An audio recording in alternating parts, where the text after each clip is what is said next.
The impact of people on an online program versus one-on-one was 10 times bigger and 10 times faster. When people say, I haven't been able to wear my wedding ring in 10 years, and just this past week, just after a month, I could put my wedding ring, and they show you a picture of that, and there's a before and after photo of that. I don't even want to put a number to it, because you can't.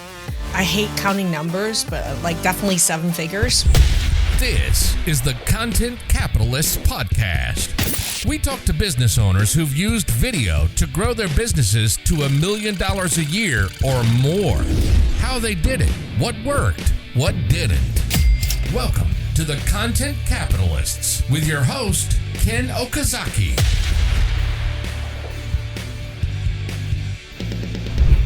Hey guys, welcome to another episode of the Content Capitalist Podcast. Today I've got someone very special with me. In fact, I've known her for a few years, and she's someone who's taken what we help her do, create an awesome video, and then actually maximize that in both financially and helping people physically. And I'll explain that in a second after her bio. So Maggie Yu MD, IFMCP, I'm sure she's going to explain that in a second, is a functional medicine MD who focuses on the impossible to treat autoimmune diseases. She's been in practice for 26 plus years, and she is an Institute of Functional Medicine certified practitioner. She worked as a conventional family medicine physician for 10 years before coming down with worsening symptoms of what was later discovered to be multiple autoimmune diseases. To find answers, she undertook additional training, and over the course of the next 10 years, developed a protocol and an online program to help people turn around their autoimmune disease naturally. Today, Dr. Yu has successfully helped thousands of people. I just got to say, first of all, if my bio was 1/4 as impressive as that, I'd be beating my chest and shouting it in front of everybody. Very, very impressive. Thank you for joining us on the show, Maggie. Well, I think you should beat your chest and proudly scream that, because you do have a bio as more impressive than that. Yeah, we've had a few conversations, and I think that if I had a dollar for every time someone said, you should write a book about your story, then I'd probably have 1 million of them by now. I agree. And everybody I talk to is telling me that, so maybe I should start listening. Which is why I'm so glad you invited me to join this podcast, because you have an incredible story, and I've loved getting to know you and working with you over the last several years. I mean, it's been one of the game changers in my life, and you're one of those people in my life as well. So thank you for being a game changer for me in my life. Well, Maggie, not to get all mushy and stuff, but I would have said the same thing about you. I feel, even though our business relationship is it's a business to business, but at the same time, every time we happen to get on a call, or I'm supporting you in one way or another, or you're just uploading your stuff, or I'm doing quality control on the videos that you send us, it brings a smile to my face. Aww. It's fun. It's really fun. I'm glad. Not to mention, and I don't know if the audience knows this, and we'll probably go into this in some detail, not to mention, you have helped my wife tremendously from a health standpoint. And guys, if there's anybody in your family or yourself who thinks that there's an autoimmune issue going on and you're confused, then go search Maggie Yu's stuff, her group, her book. I don't know if do you have a book? Not yet. Not yet. Oh. so this comes full circle now. Not yet. Well, look, here's what my audience is looking for, Maggie. Is they're looking for, they have this question: is it worth it to invest their time to get the equipment, or to invest in the team, or to invest in the skill of just creating a whole bunch of content? You are a machine when it comes to content, and we want to hear your story. Sure. About how that got started. So let's go back to before you started creating content. How were you driving revenue to your business or customers? I was a regular clinician in medical practice. I owned a functional medicine clinic here in Portland, Oregon, one of the largest at the time here. And we were dealing with a lot of people with hormone problems, gut problems, and autoimmune issues.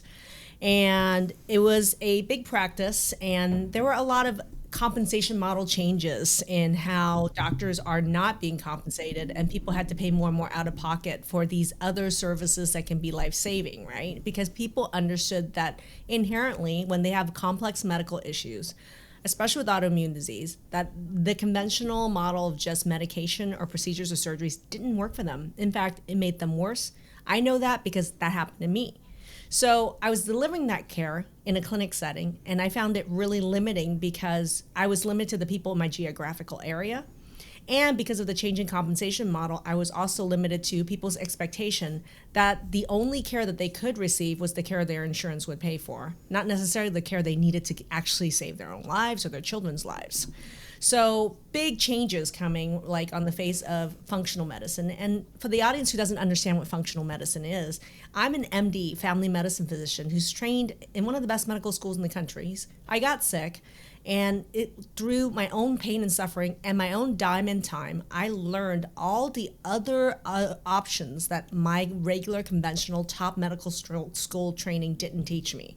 So there were tons of other data-driven tools that are natural, that uses scientific data to actually specifically pinpoint what's causing some of these illnesses and diseases, how to stop the root causes. So in my own illness, in teaching my own and working patients with that, I developed a protocol on how to actually really turn around impossible to treat autoimmune diseases. Now, that is something that if you're localized to one area of the country, nobody might know about you. You may have something really, really great, but if nobody knows about you or a very small number of people know about you, that's not very effective. And since I was and am one of the only physicians that have really put conventional care for autoimmune disease and all the alternative medicine that's scientific data driven together into one package, how do I get this message out? How do I let people know? And how do I actually show people and demonstrate to people the value, the innovativeness, really? And, Maggie, having right? gone through what you did, and I'm sorry for interrupting, but this question popped up in my mind. You sincerely care about what you do, and you had a professional track and a background. You did all these studies, and you came up with something, truly revolutionary as far as helping those people. Yeah. How many other doctors do you think there are who have a solution for something else, or maybe the same thing as you, Yeah.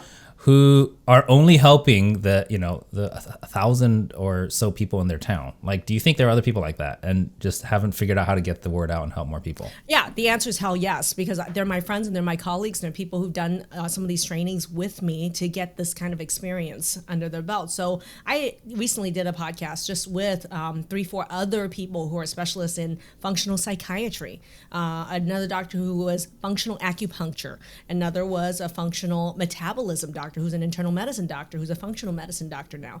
So I would say that there's literally not just thousands, maybe 10, 20, 30,000 medical health providers who have undergone sickness and illness themselves, have had additional training, have tons of experience, that are just dying to share this knowledge with tons of people who need this knowledge but have no other way of getting that information or these solutions for them.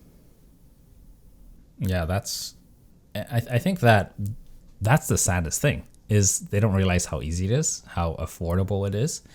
If they and what do you think is stopping them? Is it the technology? Is it the willpower? Is it the just someone telling them to do it? What's the obstacle? Because obviously you went through years and years to become a doctor. Yeah. Well, there's the financial incentive. It's a high paying job in a lot of cases, but then there's also I was actually the last person I interviewed. She said, like, there's got to be, like, if you're in it for the money only, it's never worth it, because it's just the payoff is not enough for what you're sacrificing. So there's got to be that desire to help people, and I think that's a really strong part of most doctors. Yeah. So why do you think they haven't crossed this barrier? I can tell you why I didn't do it. Like, it took me, I'm 26 years in practice. It wasn't until probably year 18 that I started to think outside the box. And that was financial necessity, meaning that the compensation models for my clinic was, from an insurance model standpoint, was dying. So from a financial standpoint, sometimes it has to be the biggest lever, where maybe the model of compensation or pay that you're getting from your current model is no longer working for you or your audience, right? So that can force a change. For me, what also forced a change for me, and what was an obstacle for me, was, who am I? Who am I to be able to be online, be an authority figure, even though I had something really unique to share and something, nobody else has done? There is that whole imposter syndrome thing that we've talked about a lot, which was like, who am I to be an authority on the TV or on social media or on video about this? I mean, I had to do some soul searching to say, what is it? Do I have something of value to bring, and who am I? And I think one of the biggest things I learned was actually from Tony Robbins. Tony Robbins said, about imposter syndrome, he said, we are actually the greatest teacher in our area of greatest suffering. And that's really important. And I've taught so many people this who have become teachers themselves, that you are the expert. You are the teacher in your area of greatest suffering. That automatically makes you an authority. And if you have solutions on top of that, then authority to boot. And I realized in clinic already, people were coming to me and people were traveling from all over the country to fly in to see me. So why can't I get in front of a camera and take that to a wider audience? So the next step was really, am I going to be any good on camera? And how many years ago was this when that light went off and you thought, I got to get in front of the camera? 6.5 years ago. It's like you've been counting the days. I have been counting the days. I remember the day. It was scary as F.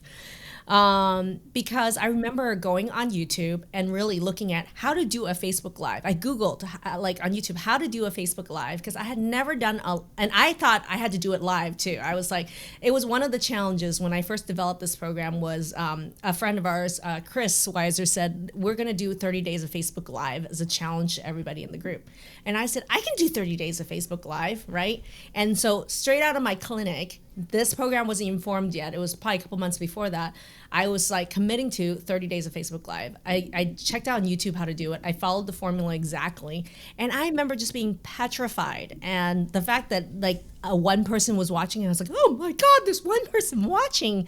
And, and I made all the mistakes all the rookies do. Because if you're going to go 30 days of Facebook Live and you've never done it before, you think that you have to map out a master's degree dissertation for every single live. And so I made some big mistakes in the very beginning. Number one was I talked too fast because I was nervous. Number two, I was over-delivered on content. I thought that for a 10-minute live or 20-minute live, I thought I had to be live 40 minutes to an hour delivering a masterclass on every topic that I was teaching on. And that wasn't appropriate for my audience. And I think it comes from an innate undervaluing of myself. Those people that are new will want to over-deliver on value. And as a result, they talk too fast, they're too nervous. And number three, they deliver a whole bunch of content that's really inappropriate in amount of length and depth for this medium. So those were the biggest mistakes I made those first 30 days. Yeah. So what was the result of those 30 days? After 30 days came out, like let's just say, there was something must have changed. Did the light go off? Did you learn one big thing? Did you get your first follower, or tell me about the before and after 30 days along with the lessons you learned, were there any results? Well, I think that it was scary, especially the first week. And I look back at those videos, they're still available and they're kind of cringy. But I think that what I learned was in those 30 days was I could be on video and I wasn't going to die. Right? And there were aspects of it I also started to enjoy because as I was doing those videos, I noticed that patients who knew me would come in and say they connected with me. They didn't know. They were learning things that I wasn't able to teach in clinic. That was really cool. I had patients who had seen me for 6-7 years and they come in and be like, I watched your live the other day on this medical topic or that medical topic. And I learned and it actually clicked the bulb in my head. I was like, I can deliver more teaching, more training, more value through video than I can on a one-on-one setting and have more impact. That's what that really taught me was I could have more impact. I could say something once and it could impact hundreds or thousands or tens of thousands of people versus what I was doing in clinic. And in a lot of ways, it wasn't that different. So impact was what I discovered was I could make much more impact. And I kind of had fun. After about maybe the first week, the confidence started to build and I realized I wasn't going to die and I didn't have to deliver so much. I could pick one little topic and speak a lot about it or a little about it, but it didn't matter that much as I just need to show up and do it. So I developed an ethic, a cadence that, I didn't do a live every day after that, but it was like every single week, I'm just going to go live. Every single week, it's like a habit, any new habit. If you don't do it on a regular basis, it doesn't cement it. And so I think those 30 days really cemented in me a new habit that I'm just going to keep continuing on a regular cadence, whether that's once a week or twice a week, to create content. And it was going to have major and more impact than I could in my clinic. I love it. So at the time you were doing, when you started, you were still running your physical clinic, right? And so this was kind of like dipping your toe in the water of, can I do this online? And how long did it take? And I think your situation right now is you don't run your physical clinic anymore. Everything's online. Is that right? That is correct. Because what was that transition like? That transition was quick because this was August. This was August of, I believe, 2017 or 2016, August anyway. And in August, I did my 30 days of Facebook Live. And as I was doing it, I gained the confidence. I decided, you know what? I'm going to build an online program because this is so much more impactful. And patients are coming to tell me that. By January of the next year, I launched my online program. And we had 8 people enrolled in it. By the time June of the following year, we had, 20, 30 people enrolling every single month in the program. And all the content, it was interesting, my first 2 months of the program, I was actually creating the content 1 week ahead of the people as they were going through the program. And it taught me that you don't have to have like this whole mastered plan up front. Like I have an idea of what I'm going to deliver over 2 months, let's say. But I literally created my videos 1 week before people were supposed to step into the next week's module. And by piecemealing it like that, one video at a time, 1 week at a time, it wasn't scary at all. And I did a great job. Like right now, we're 6 years into the program. So 80% of our videos are the original videos I did those first 2 months of the program. And we're just now starting to update, revamp, and add a whole bunch of other things. But it stood the test of time, even though that was right when it started. And what I was surprised by, Ken, and this is going to shock all my colleagues and maybe people in the audience, was the impact of people on an online program versus one-on-one, which I had done for 20 years at that point, was 10 times bigger and 10 times faster. And how do you measure that impact? Because I think, you as a scientist, I'm sure that you have your ways of measuring it. And I hear that's hyperbole, 10x and everything. How do you measure? How's it 10 times better? When people say their pain went from 10 to 1 in a matter of a couple weeks, that's 10x. When people tell you that they've never gone through a night where they could sleep in the last 10 years, and now just after 2 weeks they could sleep through the night, I don't know what number you want to quantify that's better at. When people say, I haven't been able to wear my wedding ring in 10 years, and in just this past week, just after a month, I could put my wedding ring, and they show you a picture of that, and there's a before and after photo of that. I don't even want to put a number to it because you can't, right? So real people, real outcomes, and that brings up the point. I started to interview our clients every single week. Every single week, I interviewed 1 to 2 clients that were graduating out of our program to really bear witness to their journey. Like, what were the biggest problems? What were the biggest ahas? And what are their outcomes now? I wanted a working documentary of clients as they went through our program. And I did it by documenting their journey. And I did it consistently for the last 6 years, 1 to 2 interviews of clients graduating our program every single week. Now, no one can argue with real people, real outcomes, real case studies. When people say you haven't published, I'm like, really? We've published over 200 interviews with clients who've gotten these results. You can watch those interviews yourself. You can watch their journeys yourself. Yes, we have.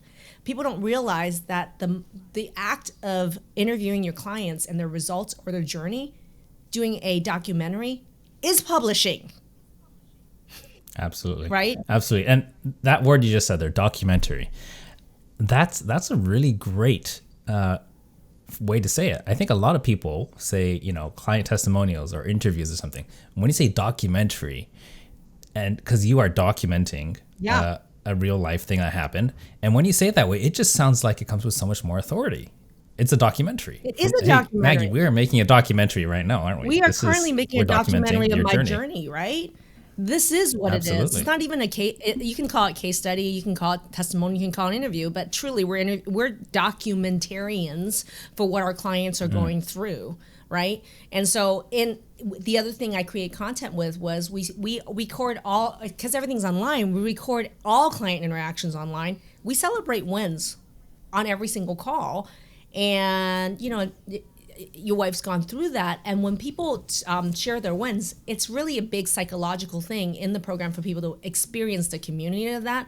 But it's recorded, it's documentarianized. It is, people want to share it. They'll say, can you share that on social media? Or we'll ask them, hey, is it okay? Because there's a teaching moment in there. All of them say yes. And so my clients are creating the content for me with their documentary. Yeah. That's the other and thing. what, That's what you just said there powerful is I've seen that firsthand. And not only, like, my wife, when she went through your program, and immediately she saw a lot of changes. And some things were immediate, some things were longer term, but we have a path.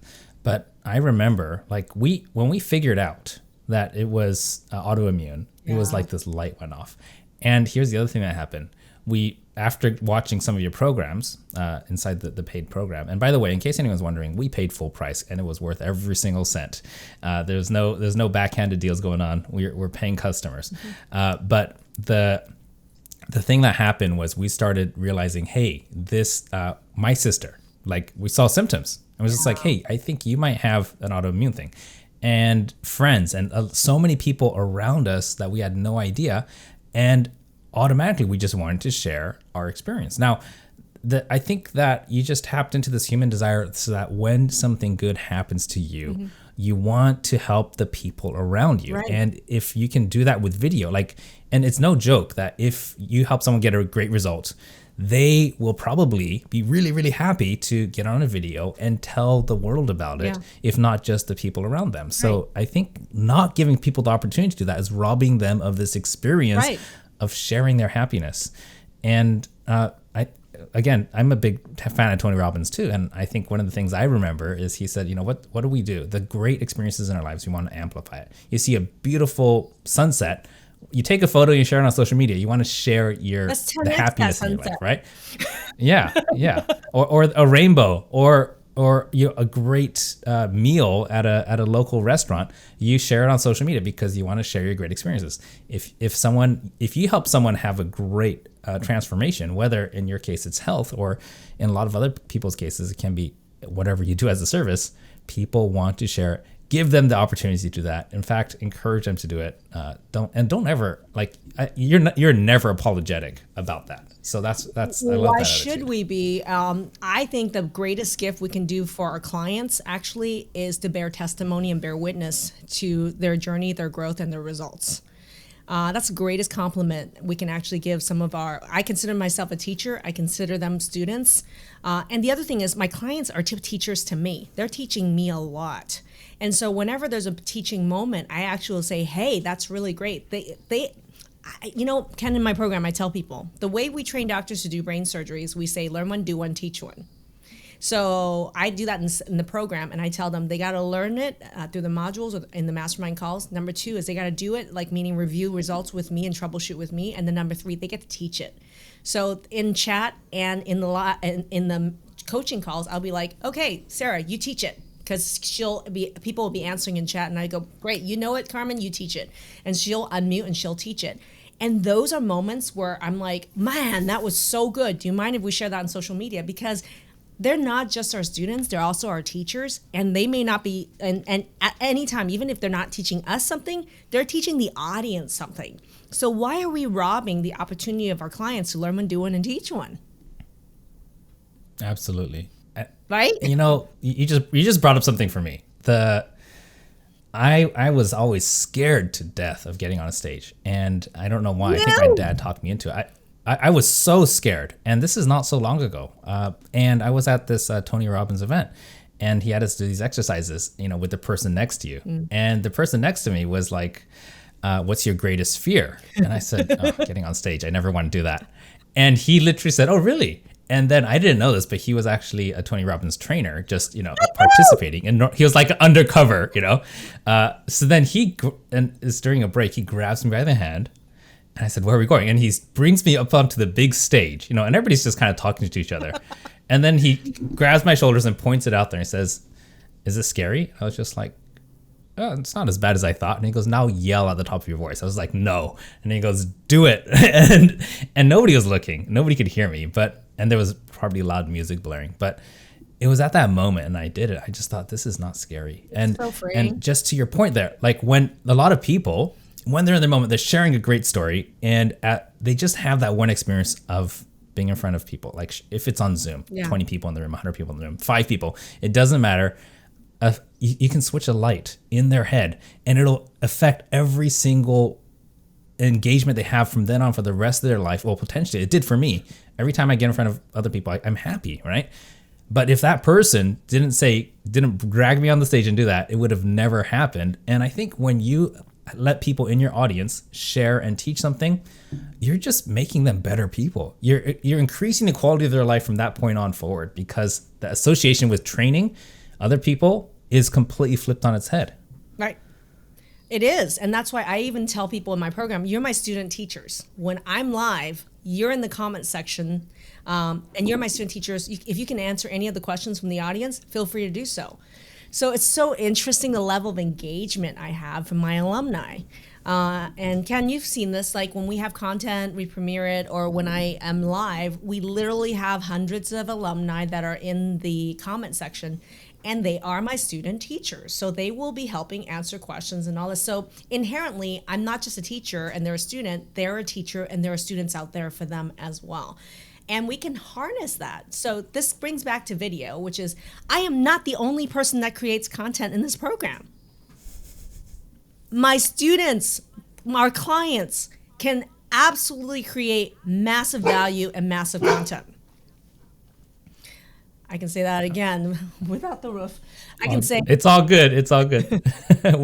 But that will bring but that up the animals too. I have animals around me when I actually live. But back to our clients can create massive value and massive content, and they do. So half of my content, maybe more, that I produce every single week is content created, as client created. Got it. So that's like in the course of you doing coaching, you're just bringing other people up and they're just getting their voice in there, right? Yeah, and here's the thing. What I find is, at first, when people join an online program like mine, they're like, oh, I'm going to be worried about being on Zoom with other people and all that. But the moment, like you say, like the moment they start hearing their voice, they start seeing other people talk, they realize just how freeing it is and how the level of connection, and I would even say spiritual connectedness with the other people on the call, is in a sense even sometimes deeper than even in person. Sounds weird, but it is.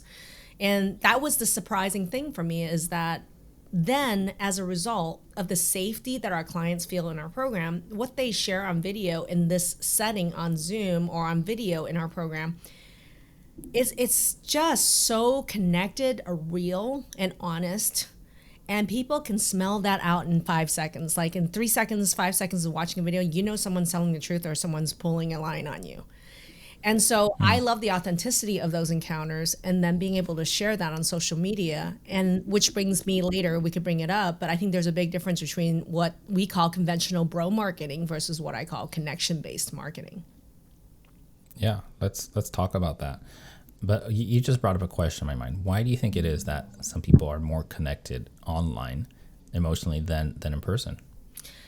I don't know if that's true for everybody. I can tell you that happens in our program because we are not just a medical program.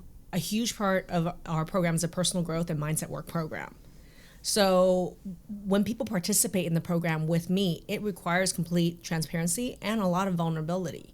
And I model that for them.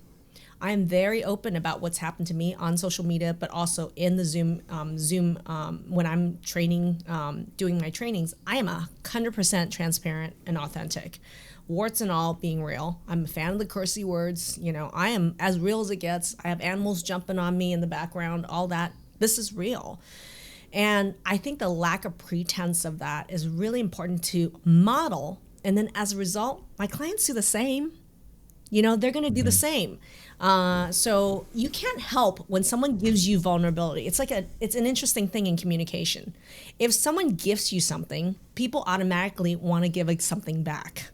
Just like if you are, as a person, open and vulnerable in an online setting or in an in-person setting, people feel like they need to give you something back with that matches it. So I think it's really raising my level of intention, and people naturally will meet that energy, regardless of whether it's in person or online. But online is so much easier because I can do that to 5 people, 50 people, or 500 people at the same time. So you can magnify that intensity of it. It doesn't, and in a sense, people are also in the safety of their own homes a lot of times. They might be next to their kids or their husbands. This is all, so in a sense, there's a lot of familiarity and safety around them. So it makes it easier, actually. So by modeling it, by also creating an environment that's comfortable for them from the safety of their own home and support system, it makes it even easier for them to be truly authentic. And then you pair on top of that content work that's based on personal growth and mindset work. And that's just like a killer combo. Yeah. Who would have thought? Like, I think 5 years ago, I'd have a really hard time, or maybe 10 years ago, but just believing that people would spend hours online and like closely connected to a community in a live situation, like practically every day. People are doing that in work and even just social environments. And it's changed so fast. And I think that it didn't take long for the human brain to switch and realize, and just adapt the social connections, emotional connections really, really quickly. Well, I think the pandemic also made a switch in that, Ken. That accelerated it for sure. That did for me even. Everything. Like, I remember, because I'm like a big social girl, and I remember one of the things that really saved my ass during the pandemic was we had virtual happy hours with friends. And we would get dressed up. We'd literally get dressed up in cocktail dresses, makeup, everything, and get on Zoom or something. We had a virtual cocktail party, and we even had themes on we're doing rosé or whatever, but it's not necessarily alcohol related per se, but it definitely accelerated. Like I was, playing games online with people.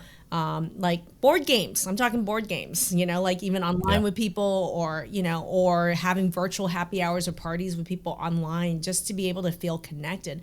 But the pandemic actually doubled the growth of our company because for the first time, people are I'm not suddenly crazy and out of the box now. All of a sudden, everybody's realizing that they can access better, more time efficient. And you had a few years head start by then, which is awesome. I mean, at first I was the crazy person, right? And then by the time the pandemic around, I was like, oh my God, she's like 3 years ahead of the curve. How can we do it? I was having tons of colleagues calling me up saying, how the hell did you do it? We need to do this. We need to pivot. And it happened to me 3 years ago for other reasons, right? Mm-hmm. Right. That's great. That's great. Now, you brought up a term, bro marketing, and I want to hear what that's about. Mm-hmm. I was taught when I learned first how to develop an online program and how to develop a social media presence, all the coaching in the world, business coaches, was be the authority.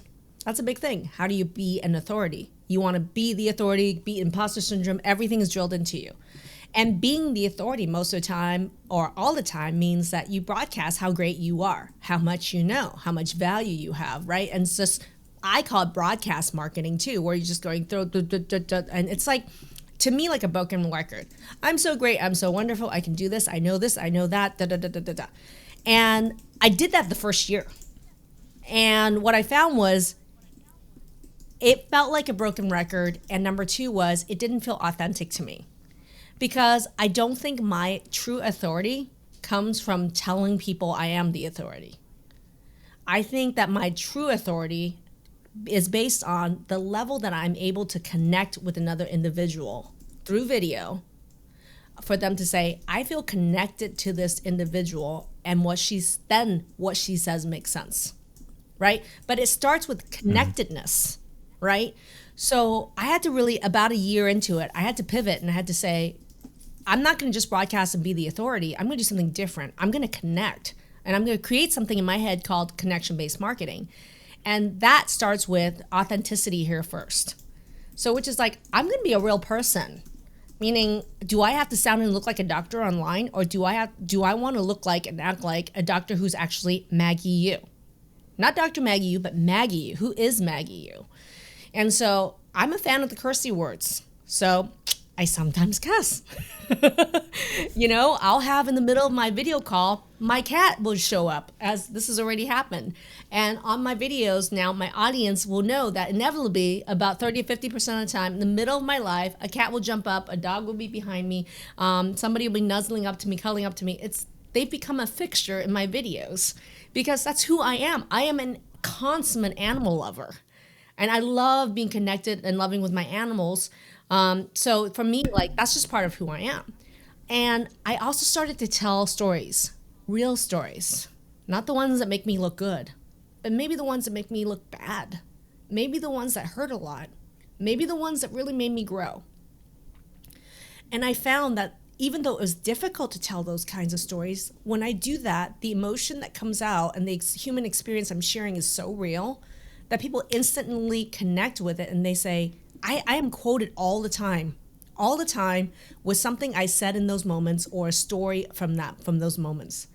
I've told many stories about my difficulty dealing with my mom's untimely death and feeling responsible and all the guilty, all these feelings. And it may not shock you, Ken, but like every single week, somebody somewhere tells me that one of those stories really impacted them and it identified with them. And then as a result, they said, I can identify with Maggie as a person. Then I'm going to listen to her and I'm going to trust her and I'm going to believe her. The authority came from true realness of being who I am and real connectedness with whoever's in my audience as a result of that, not worrying about being the authority or how I looked. That is connection-based marketing. Absolutely. And that's not even marketing. And that's just for me. Like, it doesn't matter if I connect one person or 1,000 people, but I found that when I was really myself, automatically I connected with thousands of people without effort. Without effort, because I'm not being anybody else. I'm being me. Yeah. There's this huge disproportionate amount of attention that goes to people telling stories. And it's hardwired into our brains, all the way back from the cave drawings. People were telling stories with pictures. Yeah. And I recently started auditing people's, famous people's social media. I look at all their videos they do in the last 60 days. Mm-hmm. Or actually, I look at their most recent 60 videos. And then I grade these things based on topics, based on headlines, based on hook, thumbnail. Oh, no. Like I have 13 data points. No, this has been my recent I need to obsession. see your grade on me, man. I'm just about to go live in Facebook, and I'm about to do Grant Cardone's TikTok channel. But what I'm finding is that the top performers, about 6 out of 10, 60% of the time, they're just telling stories. Yeah. They're not teaching theory or drawing a fancy model or raging to the camera. They're telling a story. And I'm not talking about, prank kind of videos. I'm talking about the kind of videos that are with professionals who are using video to drive revenue to their business, to drive leads to their business. So it's a specific niche I'm looking at. And storytelling, it's 100% the most effective way to keep people's attention. And you'll never, I don't think it'll ever get removed from the core of our psychology. It's just who we are as humans. We tell stories, we listen to stories, and I think it's the best thing to do is just tell stories. But Ken, I think this is kudos to you because I met you several years ago, and you have the whole Hilda system of how to actually plan some of your lives. And I remember there was something you said that really hit home for me, and you said, when you create a video, speak from a place where you have depth of knowledge so that it's natural for you to speak on that topic. So I'm not going to talk about nuclear fission here. I'm just not going to, right? And I can't even try. But there's something about storytelling that it's natural. It's from your own knowledge. It's from your own memory pool. You don't even have to plan it. I'm going to tell a story of how I lost the fish on that reel on that Sunday on the 4th of July 10 years ago, and my dad taught me a lesson. If you had a story like that, it's natural that you're going to tell it, and that's from your depth of knowledge, which means it's natural for you to actually connect, talk, and be real and be a normal person. And people can tell that in a heartbeat and in a second. There's no pretension there. Good storytelling, I feel like, really also reveals a lot about the storyteller. And people will get very connected to the storyteller as well. So naturally, I think that's a great way to create great content. And it's just part of connection-based marketing. 100%. Thanks for bringing that up. Hilda, that's just it's a friend. And by the way, guys, if you want a free training on that, there'll be a link in the show notes, or if you're watching this on YouTube, just find the link to that. And I share that for free. I want to give people who are listening an idea of where you are at as far as, business success with what you're doing. Now, you don't have to, like, if you're not comfortable sharing the exact numbers, that's fine, but ballpark figure, like, are we in the 7-figure range, the mid 7-figure range, below 7 figures, 8 figures, and, as a result of what you're doing with the leads generated through video? I hate counting numbers, but like definitely 7 figures, right? And the thing is, for me, when I think about like what, it's so interesting. The level of income as a company, and I own multiple companies right now, and the potential for that compared to what I used to make as a medical practitioner. We talk about 10x all the time, but why let's say it's at least 10x, right? But so you're making 10 times more now with a virtual online at least I'm putting training that program as a bottom. At least, right? Minimum of 10 than you were when you were running a practice. Yeah, I would say so. But there's a lot of inherent problems with running medical practices for them to even survive. You have to understand that. And so for me, yeah, easily it could be. But at the same time, I, as a entrepreneur, have done a ton. I would say that many people starting online programs, even medical practitioners, don't survive. Because they're not taking the lessons, like success leaves clues, another Tony Robbins quote, success leaves clues, right? I'm sharing a lot of what has made me successful that I know my colleagues are not doing that have failed programs.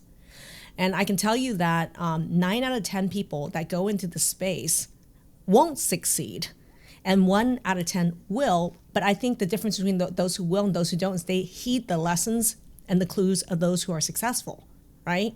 So I am a quick learner. I'm a fast learner, and I get hurt once, or I get burned once. I will never make that mistake twice. And I prefer not to even make the mistake once by learning how to do it right the first time, from learning from a podcast and great people and having great friends and colleagues like you, right? So example, so for me, I am no longer currently doing my job because of money. And I used to be time for money exchange, right? And time for money, which is what most of us do in our career, is what we do. And it can be very limiting in a sense, which is if you're disabled or if something happens, it's always time for money exchange.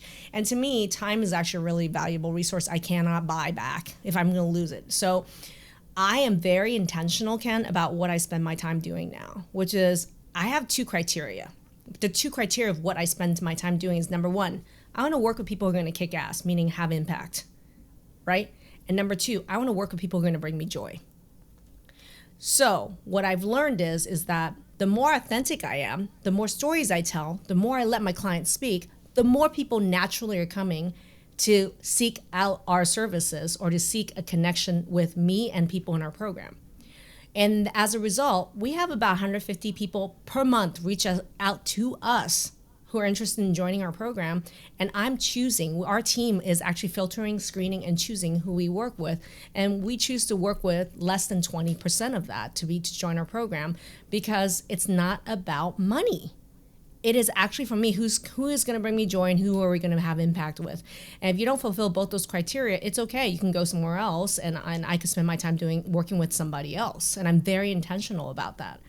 So it started out as a financial necessity. And currently, because it is so successful, it is no longer for that reason. And now I have choice. And not only choice, but who I get to work with. Right? I think that, to me, maybe is the ultimate success if you're an entrepreneur is, yeah, sure, where you get financial reward. But I think even better than that, who you get to spend your time with, who you choose to spend your time with. Yeah, I can imagine if you're starting out and you have one lead coming in and you're just on the first legs of getting your business going, you're going to do everything you can to close that. And you don't have the luxury of choosing, do I like this person or not? Right. It's just I need the money, I need to close this deal. But if you got 150 people coming in, then you get the pick of the litter. You get to just work with, and you don't get that luxury unless you broadcast yourself and bring in that volume of leads. You can't do it you've got to build that audience, period. Otherwise it won't happen. Right? I agree. And the other thing is having it no longer be about money for me really raises the level of intention and integrity for the program. Yeah. Like I get to make decisions on, we're doing a major revamp of all the content in our program. It's $100,000 investment to do this. And it's 1 year, 6 months to a year of my time, along with working with others on this. I don't have to do it. I'm choosing to do it. Yeah. And that's to improve the quality of these outcomes and the experience with the people I choose to spend time with. So I get so much choice to do what I need to do right now. And it's not because, I need to close an extra client, 2 clients. No, if we do our job right, I get to choose to work with 10, maybe 15% of the people we talk to. If everybody on my team knows that. So we are rewarded for choosing the right people that actually, for those two, intention and mission. Like there's a mission behind this, which is we want to make impact with this person, and they are people who we work with that bring us joy. And I have every member of my team screening for that 24/7. And if that's not the case, those people don't need to be in our program. And I'm very intentional about also not allowing those people to stay if they missed all those screenings and got missed, right? So the intention behind it is I don't have to do any of this for money. So I get to be really more authentic, more value, make choices that really benefit impact as much as I want to at this point. So that's what brings me joy. Hey, Maggie, a question came to mind right now. And I think a lot of people who are doctors, physicians, there's 2 really important things going on in their life because they invest years and years in tons of money in learning about how to fix people's bodies, how to help people, how to heal them. And a lot of people, it's hard for them to focus on helping people, even though that's the main mission, when they're worried about the money. How are they going to pay the bills? How are they going to, pay their employees, insurance? And they're getting like pressure from every side. Now, with you, I believe your practice is very profitable. How do you look at that? The mission and the money, super important things. What's that balance like for you, and where does your attention go? I mean, that's a really great question, because I will tell you that the lowest point in my life, the most crushing point in my life, was trying to deal with the financials of running a successful practice, which became, I was ready to declare bankruptcy, to be honest. It is almost impossible for doctors to have an independent medical practice in this day and age with, large insurance systems, hospitals systems. Also, I'm dealing with a functional medicine alternative. They call it alternative care when it's really not, but not being compensated by insurance, right? So the financials of being a doctor and trying to run a successful practice is crushing. And I can say all the cards are stacked against us. Very few independent practices are even alive. And then online programs, the same thing. It's the same thing because the need to actually have clients who do not utilize insurance to pay for your services is smaller. So it's up to us to actually educate people really well about why these solutions are impossible in the conventional medical model, which it is, and why this is a value and a great return on investment from people from a financial standpoint as well. So it behooves me to educate them about it. But for me, the biggest thing was, it was a huge relief for me when I started this program, when I started to do social media with it, that it was profitable. It was a relief. I didn't believe it could be. I literally says, for shits and giggles, if I can make 10% a month of what I make in my practice, this would be worth it, and it would be a wonderful experiment. I really started like that. But the fact that it was profitable surprised the heck out of me. And then more surprisingly, here's the mission. It got my clients faster and bigger results, period. And in the long run, saved them hundreds of thousands of dollars. So those things shocked the hell out of me. And as a result of delivering on those results, right, clients are now coming to me all the time, right?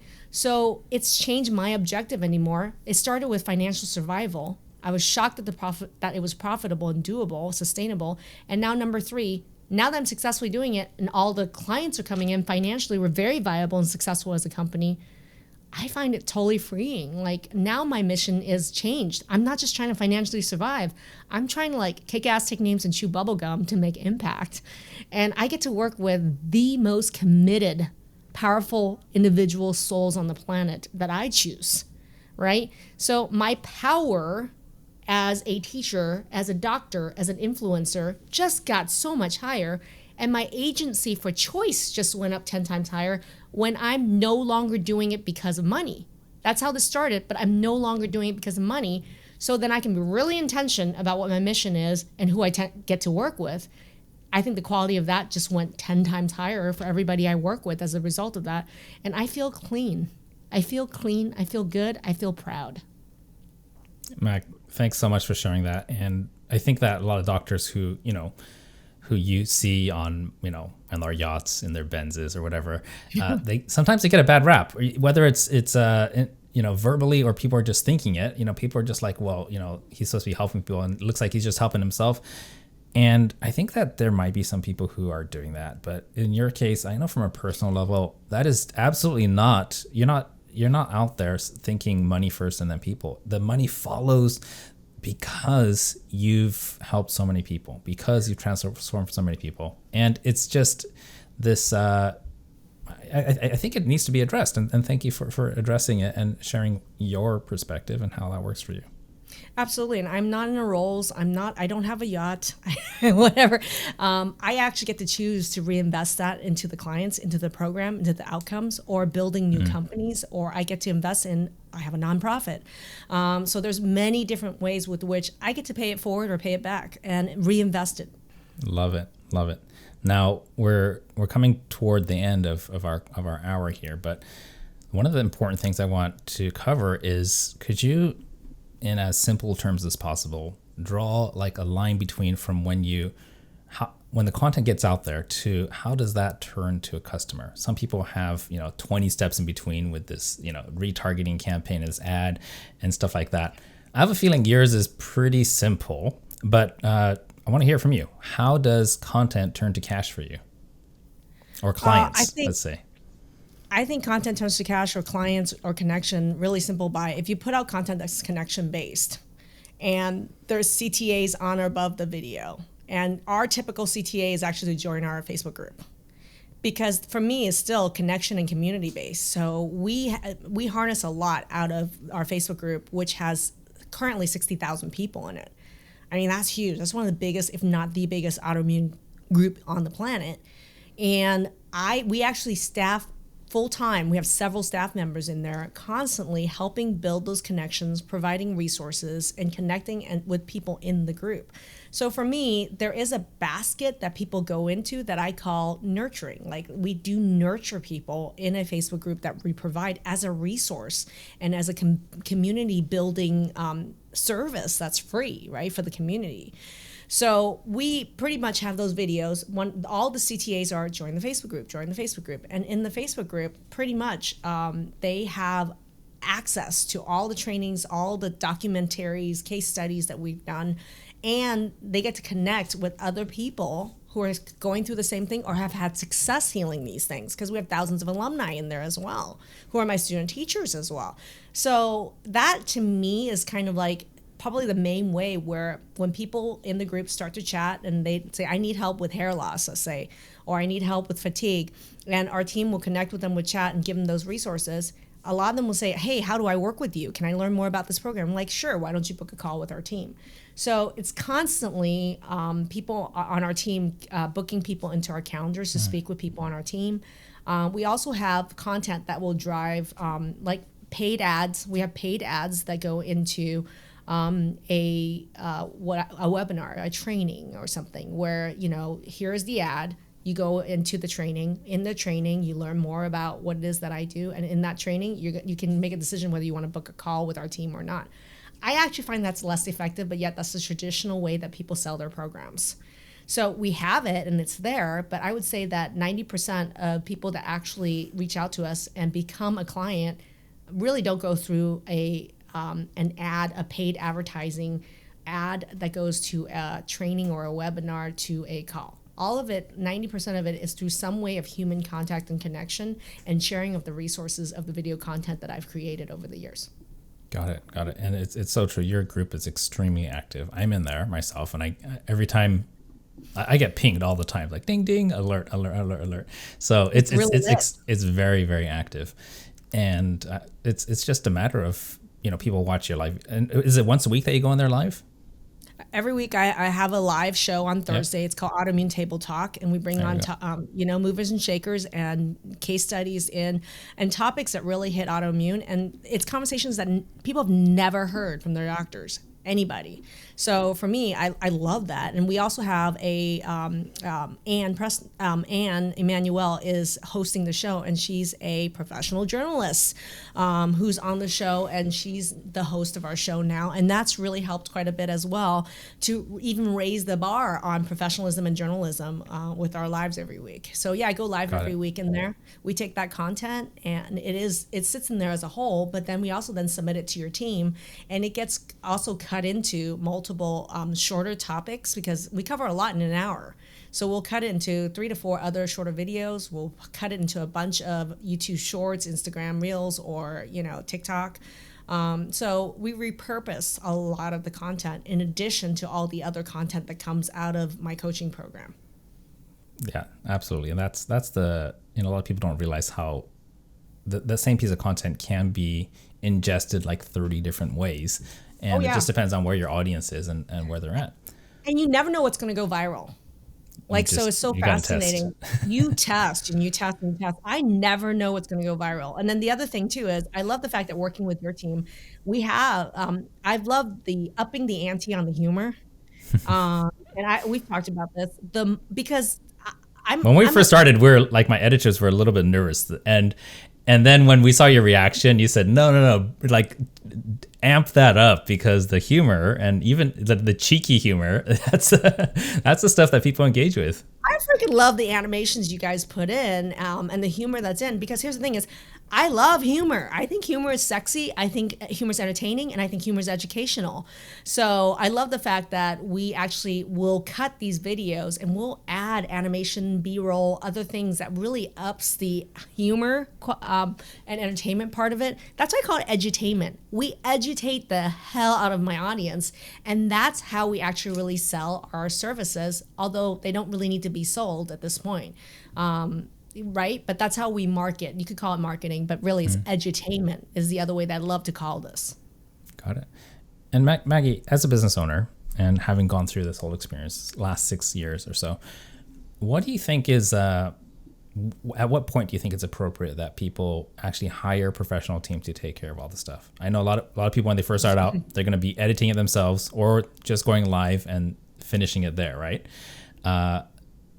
At what point do you think people should actually hire someone to do that for them? Really, the sooner the better.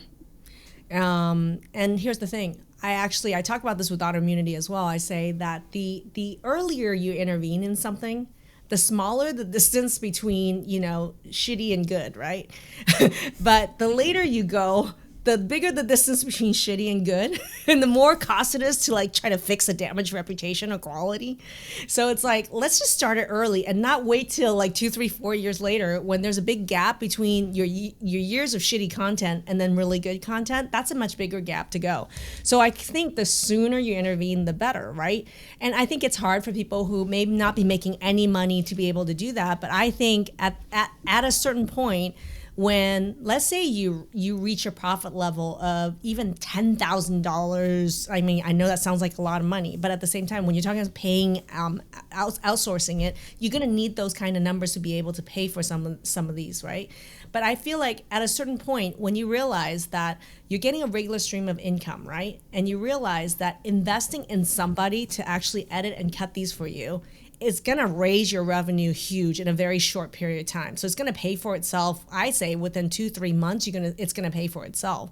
But the moment that you have enough wiggle room to be able to invest that amount into a video editor, professional, social media content manager, those kind of activities, the sooner you actually can accelerate your growth of yourself and your company. And I love the feedback that we get. We're constantly talking, and your team will tell me we need more of this, we need less of this, and vice versa. So I have been able to pivot so fast in the last couple of years we've worked together, and I have worked with other people. I have edited these videos myself. I've done every single step of this, and I'm going to tell people, don't waste your time. The sooner you can stop wasting your time and have somebody professionally do it, the wiser of a financial investment that is, because your ROI is going to be huge, your learning curve is going to be huge, and you're going to be creating constantly quality content you could use for life. I would never reuse half the content I created 4 years ago, 5 years ago, never. But the content that I've been creating the last 2 to 3 years since working with Ken's team, I will be using for the rest of the life of my life and the rest of the life of this program. So what's the ROI on that? Absolutely. And that's a question I get a lot is, what's the ROI? It's like, it's social media and it builds over time and it's a compounding what's the price effect. Of a reputation? Yeah. Right? Yeah. It's just what's the price of a reputation? I think one way to think about it is, if you have ever seen a connection, like if you know that when you put an ad out on social media, you get business. When you put out a video, like if you've primed that pump and there's a bit of water coming through, that's when you want to attach an engine to it and make it just keep going 24/7. Exactly. If the pump is still dry, maybe it's a bit early, and you got to figure that out, because then you might be pumping a dry well that doesn't have anything in it, and then you might flip your business model, might get frustrated investing money in buying an engine. I think the moment that somebody has 5,000 plus per month in like recurring revenue, or like, steady revenue, you really ought to start thinking about putting a fire hose on that thing. There you go. Now, I want to respect your time. I think that a lot of people listening, we've talked a lot about video and content creation. If people are interested in finding out about you, if you can help them health-wise, what's the best way for people to get in touch with you, or to start learning from what you put out there? Yeah. If you're on Facebook, join our Facebook group, Transform Autoimmune Disease Naturally. We can provide a link above or below this video or podcast, right? If you're not on Facebook, I have a YouTube channel. Just look up my name, Maggie Yu MD. I have a YouTube channel where tons of our content lives. There's also my website, drmaggieyu.com. That's DR, right? So all of that could be in the description. You could click, any of those ways would be great ways to learn more about me, our program, our services, our community. But Facebook group, huge, 60,000. We're running a big water challenge next week, and it's one of the biggest online 10-day water challenge. And our friend Alex was the one who inspired that water challenge. And we've been twice a year doing it in the Facebook group. It is huge. So there's a lot happening in the community, a lot of benefit. It doesn't matter to me if you never join my program, right? But if you want to learn more about autoimmunity, or you know somebody who does, have them join our Facebook group. There's tons of community and free resources for people to learn more. Guys, you heard it. Get over there. There are links in the show notes. If you're watching this on YouTube, it'll be in the description. I highly encourage it. And if you do end up working with her, just say, hey, we watched Ken's show and that's why we're here. And, there's no kickback or anything, but I think that every source that she does reach out, you just never know how it's going to end up, whether it's just encouraging someone through watching it, or if they're going to become a follower, a client, a customer. There's just different degrees everybody's going to go to. Maggie, is there any last words? Sorry, I interrupted you. Go ahead. Go ahead. Keep going. I was just going to ask, before we close this, if someone hasn't started, really projecting themselves online with video, but they feel that urge that they need to, how do you encourage people to get started, take that first step so that they can actually start this journey for themselves? So, I think to me it's consistency. So meaning that build a habit of it, which means that you commit to, whether it's 30 days of Facebook Live, or once a week a Facebook Live, or a live video, Instagram, whatever, commit to that and set a schedule for it. So let's say maybe it's too ambitious to do every day for 30 days, but and get accountability partners. See if there's somebody that can do it with you, for their program, or a friend doing it, whatever. But set a cadence. Let's say you say once a week, every week on Thursday, for the next 10 weeks, I'm going to do this. Like, you gotta set that intention, set that goal. It's gotta be clear, and it's gotta be doable for you. And when you go live, or when you go do a video, and if you're uncomfortable doing live, you want to record it first, but you're just gonna share later, that's also fine. But you gotta consistently pump that out in a schedule, and you want to make it as simple as possible. Meaning, number one is start with a story. Start with a story that you want to share about you that may tie into something, that a service you provide. Or speak from some place where you have really depth of knowledge, and pick 1% of that topic and do a do a video or a live on that. Just 1%, not the whole topic. 1%. Make it super simple. Even if it's 5 minutes, I'm happy. If you can make it 10, 15 minutes, even better. But that's where you're going to start. Thank you so much, Maggie, for that. And guys, if you haven't started yet, now is the time to start. And there's some people feel it's too late. If the best time was probably 5 or 10 years ago, second best time is right now. Maggie, thanks so much. I really enjoyed this conversation, and every time we do connect, I enjoy having conversations with you. Guys, I hope you enjoyed that. I think there was so much value in here, and me, as somebody who's been doing video for a while, I took down a whole bunch of notes myself, learning all the time from my clients and everybody I interview here on the show. Maggie, appreciate you very, very much, and everybody else, I will see you next time.